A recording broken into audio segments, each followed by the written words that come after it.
Hey guys, and welcome back to Z3 Cubing. Today I'm going to be checking out these cool new gear puzzles from QiYi. So today we have an interesting unboxing of a unique category of non-WCA puzzles made by QiYi and sent over by thecubicle.com. These are gear puzzles, which basically take the shape of a normal puzzle like a 3x3, but with added moving gear pieces, which create additional movement and complexity as you're turning. Now this all started over a decade ago, back before I started cubing, with the original gear cube, which was first mass produced by Mefferts. So as you can see here, it turns just like a 3x3, but these gear corners mesh with these spinning gear edges, causing them to spin around as you turn. So you can only do 180-degree turns, but the edges kind of spin around all crazy like this, which makes it look like it would be way harder to solve than a 3x3, but in the end it actually ends up being a little bit easier. But you can get some weird cases where like all the pieces are in the right place, but these pieces are spun around wrong. And by the way, the reason that it's easier to solve than a 3x3, which it's based off of, is because you can't just do one single turn at a time, which would allow you to scramble it much more thoroughly. But every time you do a turn like this, you're also turning the middle layer like this. So if you just scramble a 3x3 like this, you'll actually find that it's really easy to solve, because every time you do a turn, it kind of affects the other pieces in a way that makes it so it's always almost solved. Anyway, what QiYi has done is they've taken a bunch of the styles of gear cube that Mefferts have made in the past and made a bunch of modifications to them. So first they actually modified the way that the gears are arranged, which should make the solving a little bit different. They of course made them look a lot nicer with these cool little things in the middle, as well as adding built-in tiles instead of stickers, so you kind of get that black stickered look without the actual stickers that you need to worry about. So it feels and looks very nice, as well as they also of course made them turn better, which we'll try on in a minute. First though, let's just get all of these out of their packaging. So we also have a gear barrel, which should be the same thing as the gear cube, but in a barrel shape. We also have a gear ball, which kind of same thing, just in a ball shape, as well as the gear Pyraminx right here, I guess is what you would call it, just kind of a pyramid shape. So I actually don't have any of these gear puzzles except the original gear cube right here, so I'm very excited to try these out. It looks like 2 of them came with instruction manuals, the other 2 you just have to figure out for yourself, I guess. But yeah, all of these are very good looking puzzles. I think it probably would have been pretty tricky to make a truly stickerless gear puzzle, but this is a very good alternative. Actually, I think I like it better than stickerless alone. It just looks very nice, and you don't have to deal with the stickers, especially the little tiny stickers that would always peel up on these little edges and everything. Anyway, let's put these variations off to the side and just try out the proper gear cube. Okay, so let's do some first turns. And it is definitely very incredibly smooth. A lot smoother and I guess less kind of rattly than the Mefferts one would be. We got it back into a cube here. As you can see, this one just rattles, makes a ton of noise. This one, nice and smooth. So let's do a little scramble here.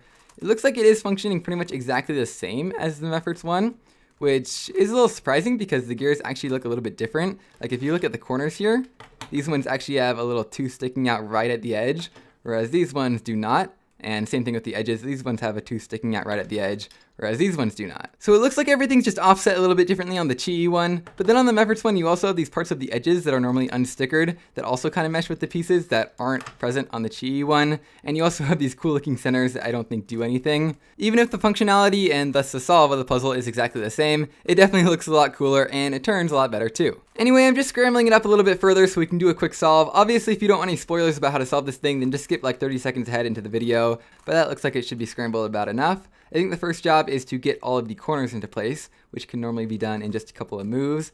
There's the yellow ones, and now everything is solved. Now I think we got to get the centers into place. So this edge is right. We want to keep that. So now we want to get this center into place, and now all these edges are right. And I think if we just keep turning this like this, yeah, now all of the edges on the entire cube are right. And we can just kind of do some spinning like this until those ones line up. Do some spinning like this until all of these ones line up. A little bit more. Oh, whoa, wait, they're backwards? I don't think that can happen on a normal gear cube. Okay, so maybe it does solve a little bit differently, but I think the way to solve this is to just do some turns like this. And hey, it's solved. Okay, so I did definitely get a little bit of a different case than is possible on a normal gear cube. I don't really have time to investigate exactly how it's different right now, but all I know is that if I do those exact same moves that I used to solve it from that weird flipped case that I just had, then it goes exactly back to solved on a normal gear cube, whereas everything gets weird and flipped on this cube. So that's really cool, that's really weird. It definitely does solve a little bit differently than the normal gear cube, but all in all, it looks like it's about the same. Anyway, let's go ahead and move on to the next puzzle. How about the gear ball? Now this is also a variation on a puzzle that Mefferts has produced in the past. I don't own one, but basically it's a gear cube put into the shape of a ball with some extra little grips along the sides just so you can kind of hold it and turn it. So it should function exactly the same way. It definitely is a little bit harder to figure out exactly when it's all lined up and in the right spot because it's always the same shape, even if it's half turned like this. So as you're scrambling it, it's like you hardly even need to pay attention to lining each side up. As long as you're kind of forcing in the right direction, everything will just kind of line itself up no matter what, even if it's not perfectly aligned, which is actually really nice. A lot better corner cutting than the original gear cube. It's also pretty interesting how these little grips on the pieces kind of turn sideways. It doesn't actually change shape very much, but it just kind of tilts like that instead of becoming all weird and non-cubic on the cubic version. Let's see, I haven't really done many solves on a gear cube for quite a long time, and I don't quite remember how to deal with some of those weirder cases, but you kind of just mess around with it like this until all of the edges get into place. I mean, I'm sure there is a method to it, but this is kind of the easy way to do it. Yeah, there we go. Now everything's in the right spot. And so you kind of just keep on spinning until everything is correct. And, oh, wait a minute. No, we have the weird case here where the edges are kind of flipped. Yeah, this definitely doesn't happen on a normal gear cube, but I guess it happens here. So we just get everything flipped and then do something like this. And there we go. There is the QiYi gear ball. No different to solve than the QiYi gear cube, but it definitely looks a lot cooler and is a little bit weirder to solve. Now, the funny thing is 3 out of these 4 gear puzzles actually solve exactly the same way. And the next one of those is the gear barrel. So as you guessed, this is just a 3x3, but in the shape of a barrel instead of a ball or a cube. So it should turn exactly the same way as the other one does. Now, of course, the interesting thing about a barrel cube is just how weirdly all the different pieces are shaped compared to each other and compared to a normal 3x3. So some of the centers are flat, whereas some of them are kind of curved like this. Some of the edges have 2 sides and are a little bit curved, whereas some of the edges are just curved like this with 1 side, kind of like on the gear ball. And all the corners are just kind of weird looking like this with 2 sides, but 3 colors. So yeah, everything's just a little bit weird. You're kind of getting rid of that normal shape-shifting aspect of a barrel cube where the corners kind of do things like this. But then you're adding in the shape-shifting aspect of a gear cube, and everything is just super weird. Anyway, let's go ahead and solve this puzzle real quick and just see what it's like. Let's see. Okay, so we got to get the white side up here, or maybe down there, or something. There we go. They're all in the right place now.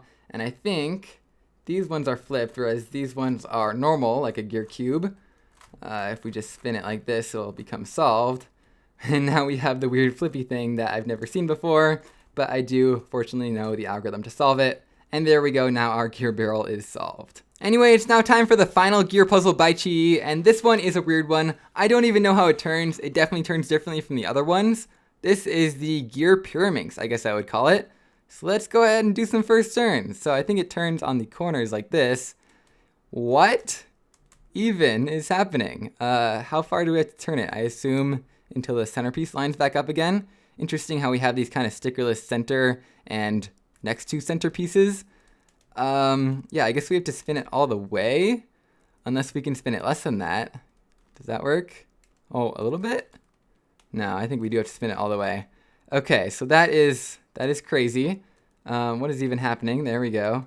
I guess this is how you scramble it. Anyway, now I'm going to give you my theory about how I would go about solving this. Basically, what I'm going to do is try and solve it like a Pyraminx, where these colors in the middle act like centerpieces, and these act like the normal edge pieces, and then I think we can do these little center ones at the end. I'm not sure how we're going to rotate them into place at the end, these little edges, but I guess we'll just kind of figure it out. All right, now after a good like 30 minutes of messing around, I got it back into a solved position. I'm not exactly going to say that I solved it. I got pretty close, but there may have been some cheating involved in the end, but it's in a solved position, so it's back where I started.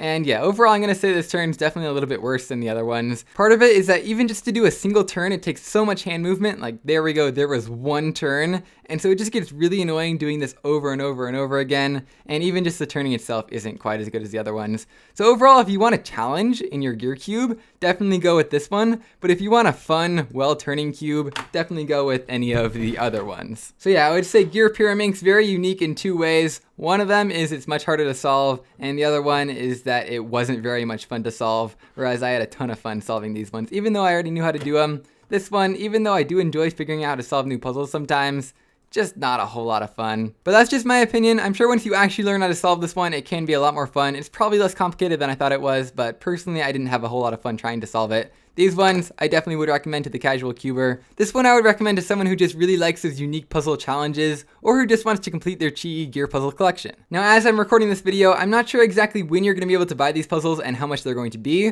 but as soon as that information becomes available, it'll all be down in the description, as well as links to where you can buy them at thecubicle.com. Make sure and use discount code Z3Cubing while you're there to get 5% off any of these puzzles or any other puzzle that you order. If they're not available now, then they will be soon, but all of the most up-to-date information will be down in the description, so be sure and check that out. Anyway, that's pretty much it for this video. I hope you guys enjoyed and learned something about these cool new puzzles from QiYi, and I'll see you guys next time.